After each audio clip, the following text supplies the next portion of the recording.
ஒரு பக்கம் விண்ணை நோக்கி பாயும் ராக்கெட்டுகள், மறுபக்கம் தனியார் கைகளுக்கு மாறும் ஏவுதளம். கோடிகள் கொட்டி கட்டப்படும் குலசேகரப்பட்டினம் ஏவுதளம் ஏன் தனியாரிடம் ஒப்படைக்கப்படுகிறது என்பதற்கு பின்னால் இருக்கும் காரணம் பேசு பொருளாகி உள்ளது.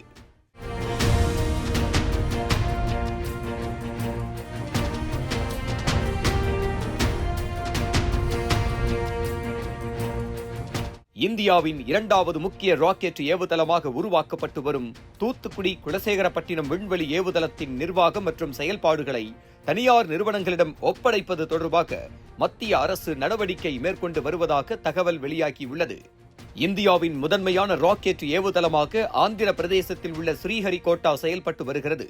விண்வெளி திட்டங்களின் எண்ணிக்கை அதிகரித்து வரும் நிலையில் கூடுதல் ஏவுதளத்தின் தேவையை கருத்தில் கொண்டு தூத்துக்குடி மாவட்டம் குலசேகரப்பட்டினத்தில் புதிய ஏவுதளம் அமைக்க மத்திய அரசு முடிவு செய்தது.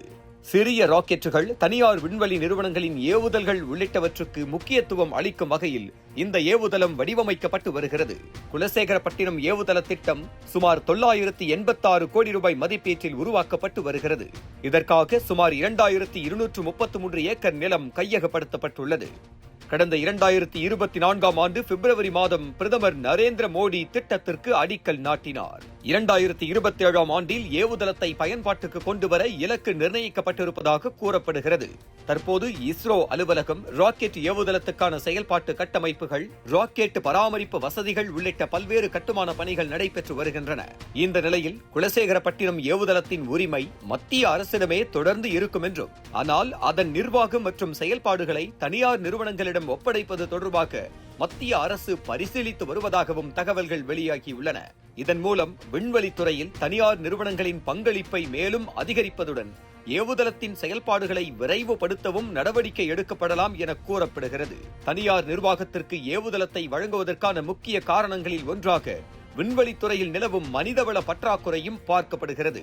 மத்திய அரசின் அனுமதியுடன் செயல்படும் 20,269 பணியிடங்களில் சுமார் 5,632 பணியிடங்கள் காலியாக இருப்பதாக தகவல்கள் தெரிவிக்கின்றன.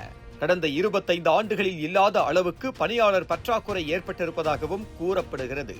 இந்த சூழலில் குலசேகரப்பட்டினம் ஏவுதளத்தின் நிர்வாகம் மற்றும் செயல்பாடுகளில் தனியார் நிறுவனங்களை ஈடுபடுத்துவது குறித்து நடவடிக்கை எடுப்பதாக கூறப்படுகிறது. இந்த புதிய நடைமுறை செயல்பாட்டுக்கு வந்தால் இந்தியாவின் விண்வெளி உள்கட்டமைப்பில் அரசும் தனியாரும் இணைந்து செயல்படும் முக்கிய மையமாக குலசேகரப்பட்டினம் மாற வாய்ப்புள்ளது. எனினும் ஏவுதளத்தின் பாதுகாப்பு, கண்காணிப்பு, தனியார் நிறுவனங்களின் தேர்வு மற்றும் அரசின் கட்டுப்பாடு உள்ளிட்ட அம்சங்கள் எவ்வாறு செயல்படுத்தப்படும் என்பது குறித்த அதிகாரப்பூர்வ விவரங்கள் வெளியாக வேண்டியுள்ளது.